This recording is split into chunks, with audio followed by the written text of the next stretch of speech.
అందరికీ నమస్కారం।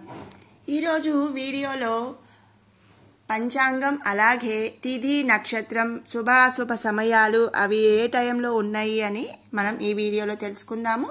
దానితో పాటుగా మరి రేపటి ప్రాముఖ్యత విశేషత ఏమిటి అనేది కూడా మనం తెలుసుకుందాం।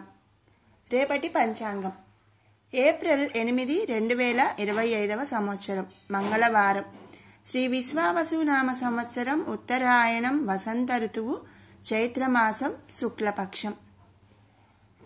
రేపటి సూర్యోదయం ఉదయం 5:55 అలాగే సూర్యాస్తమయం 6:15।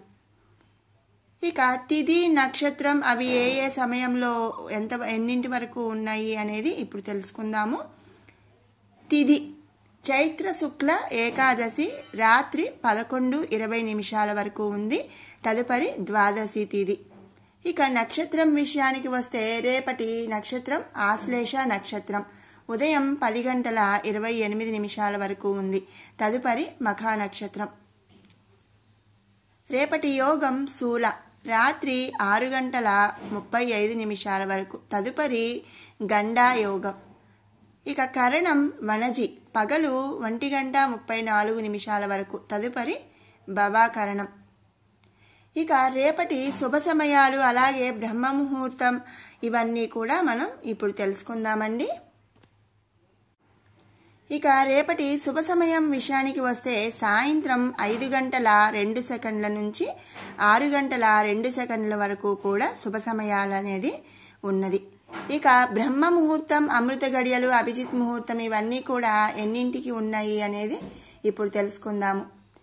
రేపటి బ్రహ్మ ముహూర్తం తెల్లవారుజామున 4:32 నుంచి తెల్లవారుజామున 5:20 వరకు కూడా బ్రహ్మ ముహూర్తం। ఇక అమృత ఘడియలు ఉదయం 8:51 నుంచి ఉదయం 10:27 వరకు అమృత ఘడియలు ఉన్నాయి।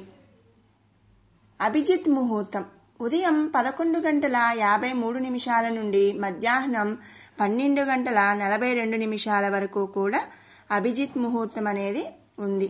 ఇవి రేపటి శుభ సమయాలు। ఇక అశుభ సమయాలు అలాగే మరి రాహుకాలం యమగండం వర్జం దుర్ముహూర్తం ఇవన్నీ కూడా ఇప్పుడు తెలుసుకుందాము। రేపటి యమగండం ఉదయం 9 నుంచి ఉదయం 10:30 వరకు। ఇక రాహుకాలం పగలు 3 గంటల నుంచి 4:30 వరకు।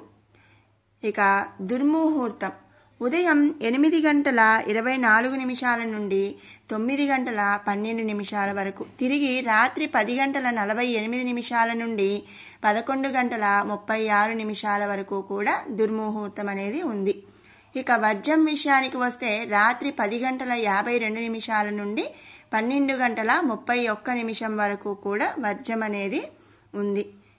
ఇది రేపటి పంచాంగం। ఇక రేపటి విశేషం విషయంకి వస్తే రేపు కామద ఏకాదశి, దీనినే దమన ఏకాదశి అని కూడా పిలుస్తారు।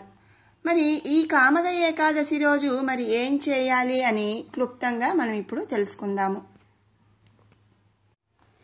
రేపు కామద ఏకాదశి, మనం ఏకాదశి అంటేనే మనం విష్ణుమూర్తికి చేసే పూజలో ఏకాదశి ఇష్టమైన రోజు అన్నమాట।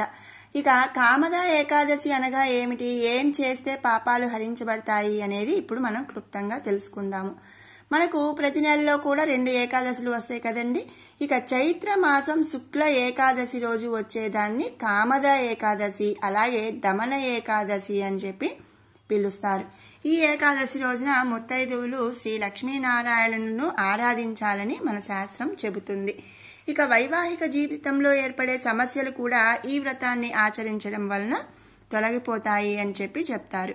ఇందుకు నిదర్శనంగా పురాణం సంబంధమైన కథ కూడా ఒకటి ఉందన్నమాట।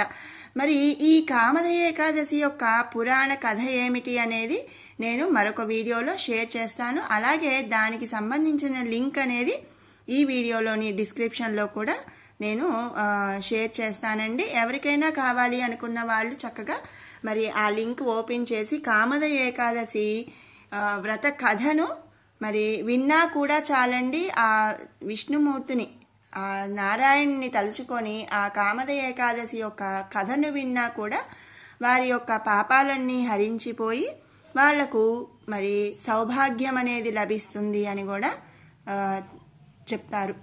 ఇక మరి విన్నారు కదండి ఈరోజు పంచాంగం. అలాగే విశేషత ఏమిటి అనేది. మీకు ఈ వీడియో నచ్చినట్టయితే లైక్ చేయండి, షేర్ చేయండి. అలాగే ఇలాంటి ఇంట్రెస్టింగ్ వీడియోస్ కోసం మన ఛానల్ని సబ్స్క్రైబ్ చేసుకోండి. రేపటి పంచాంగంతో మళ్ళీ కలుసుకుందాం. Thanks for watching.